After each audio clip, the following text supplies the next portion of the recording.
Hello, नमस्कार। आशा है आप लोग कुशल होंगे। हम लोग प्रिंसिपल ऑफ मैनेजमेंट पढ़ रहे हैं, जिसमें से ऑर्गेनाइजेशन फंक्शन पढ़ रहे हैं। ऑर्गेनाइजेशन फंक्शंस में हम लोग डिफरेंट टाइप से क्लासेस देख चुके हैं। जो लोग नहीं देखे होंगे जा करके प्लेलिस्ट बना हुआ है प्रिंसिपल ऑफ मैनेजमेंट का, वो देख सकते हैं। हम लोग को पढ़ना है सेंट्रलाइजेशन एंड डिसेंट्रलाइजेशन, कुछ शब्द है, या डिसेंट्रलाइजेशन क्या है, या डेलीगेशन क्या है, एटसेट्रा चीज़ों को हम पॉइंट आउट करना है। देखिए, दो तीन शब्द हैं, जिसको समझ लेंगे तो इजीली ये सब चीज़ें समझ लेंगे। देखिए, कोई चीज़, एक चीज़ तो क्लियर है, कोई वर्क से आप कराना चाहते हैं, जो इसके पहले वाली वीडियो देखे होंगे रिस्पॉन्सिबिलिटी वाली, तो मैं बताया था कि कोई एक चीज़ होती है रिस्पॉन्सिबिलिटी,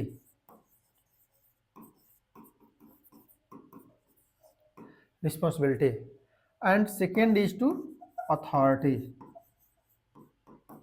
अथॉरिटी अधिकार। आप जानते हैं कि लास्ट क्लास में बताया था रिस्पॉन्सिबिलिटी और अथॉरिटी में कि रिस्पॉन्सिबिलिटी जो होती है कोई लेना नहीं चाहता है, कोई लेना नहीं चाहता, ऐसे समझिए, लेना नहीं चाहता है। ये सबके साथ होगा, आप जानते हैं। कोई भी व्यक्ति वर्ल्ड का हो, ये नहीं चाहे कोई रिस्पॉन्सिबिलिटी हमको मिले, लेकिन अधिकार सब चाहते हैं। ओके, और काम करने के लिए कंपलसरी भी है कि अधिकार होना चाहिए। यदि अधिकार नहीं होगा तो कोई काम करा नहीं पाएंगे।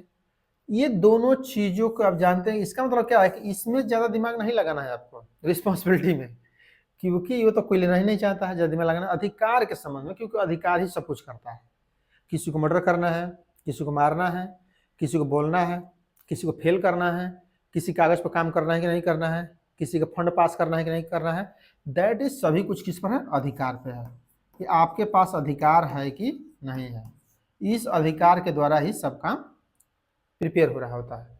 अब आप ये सोचिए कि जब अधिकार है तो इसी की डिसेंट्रलाइजेशन की बात होगी। तो कुछ शब्द होते हैं, उसको थोड़ा सा जान लीजिए, जैसे सेंट्रलाइजेशन, सेंट्रलाइजेशन, केंद्रीकरण, केंद्रीकरण, या ऐसे भी केंद्रीकरण, केंद्रीकरण। केंद्रीकरण में क्या होता है? जब सभी पावर, सभी शक्ति एक व्यक्ति के पास हो, एक व्यक्ति के पास हो, उसको क्या कहा जाएगा? सेंट्रलाइजेशन, केंद्रीकरण। जैसे हिस्ट्री पढ़े होंगे तो हिस्ट्री में क्या कहा जाता?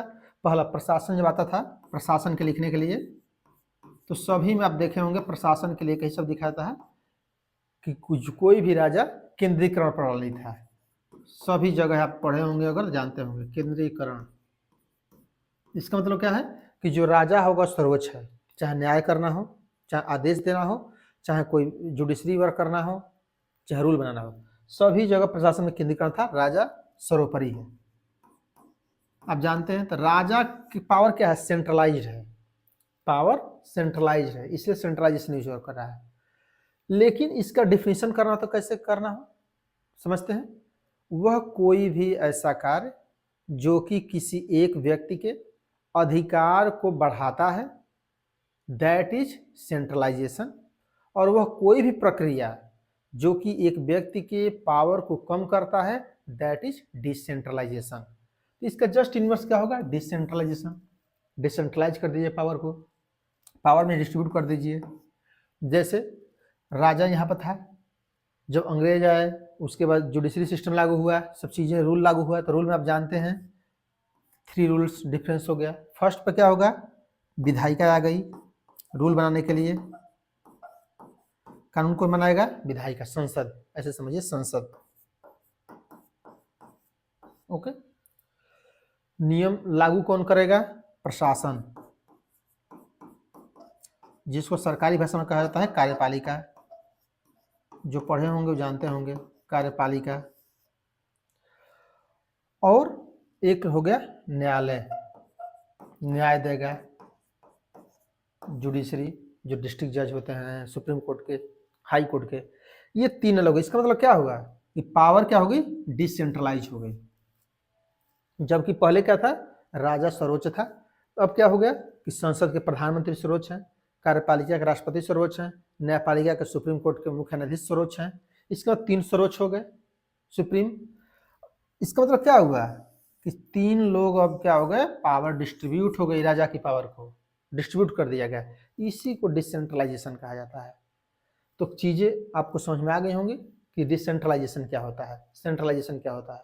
वो कोई भी प्रक्रिया जो कि ऐसे समझिए, वह कोई भी प्रक्रिया जो इसके पावर को कम करता हो, तो पावर कम नहीं हो रहा है तो उसको डिसेंट्रलाइजेशन, और वो कोई भी प्रक्रिया जो राजा के पावर को बढ़ाता हो, सेंट्रलाइजेशन। तो I think concept clear, do understand.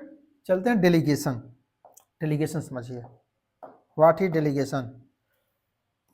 Delegation means कि पावर डिस्ट्रीब्यूट करना, पावर डिस्ट्रीब्यूट करना। अभी हम लोग बात करेंगे आगे, परेशान नहीं होना है, ठीक ना, सब कुछ समझ के ही आप लोग जाइएगा।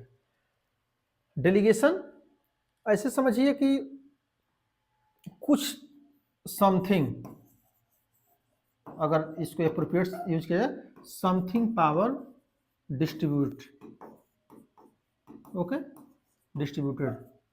इसका मतलब क्या है कि जब मैक्सिमम पावर डिस्ट्रीब्यूट किया जाता है तो डिसेंट्रलाइजेशन कहा जाता है। मीन्स अंतिम एक्सटेंशन कहाँ तक होगा, डिसेंट्रलाइजेशन तक होगा। जैसे मान लीजिए आपके पास 10 पावर थे,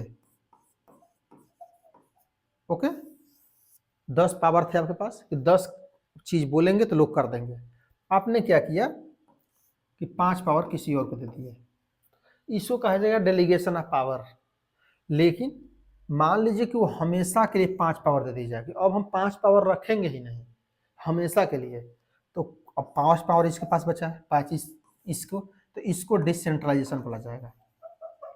दोनों मंत्र समझ गए कि ये पूरा पावर इसको दे देगा, तो पावर देने के साथ क्या होगा, रिस्पॉन्सिबिलिटी भी चली जाएगी।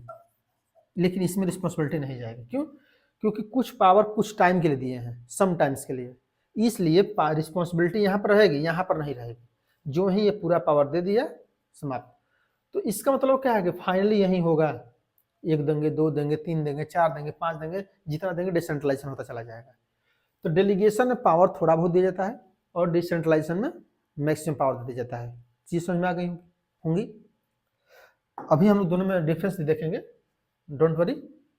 तो कुछ चीज़ों को देख लेते हैं। अब देखिए फॉर्म्स ऑफ डेलीगेशन, डेलीगेशन के प्रारूप क्या क्या है। जो पावर डेलीगेट कर रहे हैं, या डेलीगेशन ऑफ पावर इसको भी कहा जाता है, forms of delegation of power, ऐसे समझ लीजिए। पावर या अथॉरिटी, प्राधिकार, इस सब तरह की चीज़ों को करते हैं। फर्स्ट क्या है, टॉप बॉटम डेलीगेशन। जिससे टॉप है, टॉप लेवल पे, बॉटम है, ओके। मान लीजिए कि मैनेजर है, मैनेजर ने पावर सुपरवाइजर को दे दिया, सुपरवाइजर पावर वर्कर को दे दिया। तो this type power delegation is top bottom delegation, right. अब इसका बॉटम टू टॉप, इसका जस्ट इनवर्स है। इसके पास पावर था, इसने इसको ले लिया, सुपरवाइजर को दे दिया, तो क्या हो गया, डेलीगेशन लोअर टू अपर जा रहा है। मान लीजिए सुपरवाइजर मैनेजर का हो कि देखिए अब हम आ गए हैं, आप हमको पावर दे दीजिए, इसके पास चला जाएगा, तो बॉटम टू टॉप डेलीगेशन हो गया, चला गया। और लेटरल डेलीगेशन मीन्स कि ऐसा समझिए, जैसे मान लीजिए कि प्रोडक्शन मैनेजर आप हैं, प्रोडक्शन मैनेजर, और आपको पावर देना हो तो देना है आपको सेल्स मैनेजर को, दैट इज लेटरल मीन्स समान स्तर पे। जैसे मैं असिस्टेंट प्रोफेसर हूँ तो मैं अपना पावर असिस्टेंट प्रोफेसर को दूँ, तो दैट इज लेटरल डेलीगेशन। और मैं असिस्टेंट प्रोफेसर हूँ और मैं अपने पावर दे दूँ किसी दूसरे को, क्लर्क को, तो टॉप टू बॉटम। और मैं अपना पावर किसी दूसरे अधिकारी को दे दूँ, एसोसिएट प्रोफेसर को या प्रोफेसर को दे दूँ, तो बॉटम टू टॉप डेलीगेशन। ये तीनों एग्जाम्पल याद रखिएगा। अपने से ऊपर अधिकारी को दे रहे हैं तो बॉटम टू टॉप डेलीगेशन, अपने से नीचे वाला अधिकारी को दे रहे हैं पावर तो टॉप टू बॉटम, और अपने बराबर वालों को दे रहे हैं तो लेटरल डेलीगेशन, समान स्तर पे। ऐसे समझिए, समान स्तर, राइट। तो आई थिंक कॉन्सेप्ट क्लियर हो चुका होगा कि डेलीगेशन कैसे किया जाता है। नेक्स्ट, अब यहाँ जो मैं बताया कि इन दोनों में डिफरेंस है, जो चीज़ें समझ में नहीं आई होंगी आप लोग यहाँ क्लियर हो जाएगा कि what is the difference between delegation and decentralization, क्योंकि दोनों में ज़्यादा डिफरेंस है। कब डेलीगेशन कहा जाए, कब डिसेंट्रलाइजेशन, क्योंकि दोनों में पावर कम हो रहा है। बस ऐसे समझिए, इसमें कम पावर कम हो रही है, इसमें ज़्यादा हो रहा है, समझने के लिए, राइट। ये अंतिम जो है, इसका अंतिम पक्ष क्या है, यही है, ओके, डिसेंट्रलाइजेशन। यही जब ज़्यादा दे देंगे तो डिसेंट्रलाइजेशन हो जाएगा, राइट। जब तो कम दे रहे हैं तो कम है। तो देखिए पढ़िए, फर्स्ट क्या है, delegation has narrow scope as there limited transfer to authority, बताया ना, कम अधिकार कितना होते हैं, कम ट्रांसफर होते हैं। यहाँ पर क्या है, decentralization is wider scope as there is a wide distribution of authority, तो ज़्यादा दिया जाता है यहाँ पे अथॉरिटी को, अधिकार को, राइट। नेक्स्ट क्या है, it is a complete with transfer of authority from one person to another, तो कंप्लीट दिया जाता है। यहाँ पर क्या होता है, it complete when authority is delegated to the maximum extended, it is the in result of delegation, तो बता ना कि अंतिम रिजल्ट का डेलीगेशन है, कि जब ये ज़्यादा दे देंगे तो यहीं पहुँचेंगे, राइट। इसलिए इन बोला जा रहा है, इन रिलेशन एक्सटेंडेड, ज़्यादा कहाँ तक विस्तार हो सकता है, डिसेंट्रलाइजेशन तक, कि कुछ सब कुछ दे दीजिए उसी को, राइट, वही अब करें, हम कुछ करेंगे ही नहीं। Next, delegation controls the activities of the subordinates, तो सबऑर्डिनेट्स के द्वारा किया जाता है। ये top management control only strategic issues, routine matters are controlled by the lower levels. देखिए यहाँ पर क्या होता है कि आपके सबऑर्डिनेट्स होंगे तो हमेशा कंट्रोल करते रहेंगे कि आप ये काम करिए, ऐसे करिए, और टॉप मैनेजमेंट क्या करता है, कुछ काम नीचे वालों को दे देता है, डेली कहाँ पूछने आओगे हमारे पे, क्या करना है क्या नहीं करना है, कुछ ले ही लो तुम लोग अपना करते रहो, जो करना है हम दे दिए हैं power.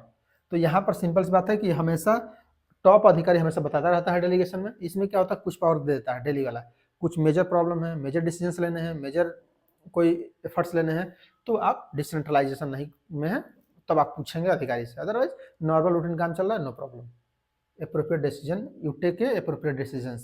Next, delegation is possible without decentralization, delegation क्या है, पॉसिबल है डिसेंट्रलाइजेशन के बिना, लेकिन ये पॉसिबल नहीं है, नॉट पॉसिबल, बताया ना, ये नॉट पॉसिबल है, क्योंकि इससे ये बड़ा है ना, तो ये किया जा सकता है, लेकिन ये किया है तो ये निश्चित है, राइट। नेक्स्ट है, manager of every unit carry out plans framed by the supervisor superiors, तो अपने सुपीरियर से कैरी आउट करते हैं, managers of each unit from their own plans, तो मैनेजर होते हैं, अलग अलग मैनेजर होते हैं, अलग अलग प्लान बनाते हैं, राइट।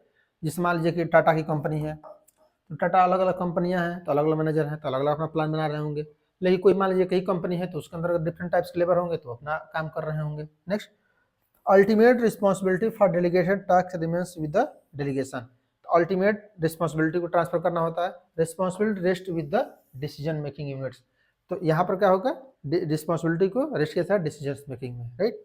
नेक्स्ट है, it is more of a routine that reduce the burden of top executive, ये रूटीन वर्क में होता है, रूटीन करने के लिए है। It is the important the changing the environment, every decisions can not be take at the top, decisions making power has been given to the lower levels.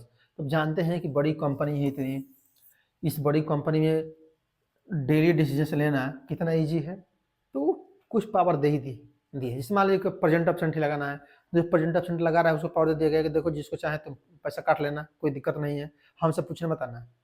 तो इसको क्या कहेगा कि डिसेंट्रलाइज पावर कर दिया, क्योंकि टॉप बड़ा इंडस्ट्री है तो उसको कौन सा ध्यान रखा, कब कितना आप जाकर पूछेंगे कंपनी से, तो जब ये कब होता है, जब टोटल ट्रांसफर करना होता है, क्योंकि कंपनी बड़ी है, हम सब कुछ कंट्रोल नहीं कर सकते हैं, इसलिए ये प्रक्रिया अपनाई जाती है। और डेलीगेशन शॉर्ट टर्म के लिए होता है, मन करे पावर दे दीजिए, मन करे ले लीजिए, आप अब देखते रहिए कि पावर कितना देना है कितना लेना है, सब कुछ मैनेज रहे। यहाँ पर चीज़ें लो लेवल पर चले जाते हैं और वही लोग काम करते हैं, और मैनेजर जो मैनेजमेंट होता है टॉप लेवल पे, वो एक्सटर्नल चीज़ों को, कैसे सेल्स होगा, कैसे कंपनी ग्रोथ करेगी, ये सब चीज़ों पर डिसाइड करते हैं, लोअर लेवल डिसीजन नहीं लेते, क्योंकि टाइम वेस्ट होगा, आप जानते ही होंगे, जब टाइम वेस्ट होगा तो क्यों चाहेंगे। जैसे मान लो यूनिवर्सिटी है, और वाइस चांसलर हर डिसीजन थोड़ा लेगी कि आज क्लास चलेगी कि नहीं हमारी, जैसे हम लोग MBA में पढ़ाते हैं तो MBA में आज VC बताएंगे, अब मन कर लेंगे क्लास में, मन कर नहीं लेंगे, क्योंकि VC परेशान हो जाएंगे कौन क्लास लेना है कौन नहीं लेना है, तो कुछ अधिकार हम लोग को मिला हुआ है। तो इस तरह से डेलीगेशन अथॉरिटीज पढ़ते हैं। तो आई थिंक कॉन्सेप्ट क्लियर हो चुका होगा डेलीगेट। तो यहाँ तक क्लास को समाप्त करते हैं। Thank you for watching.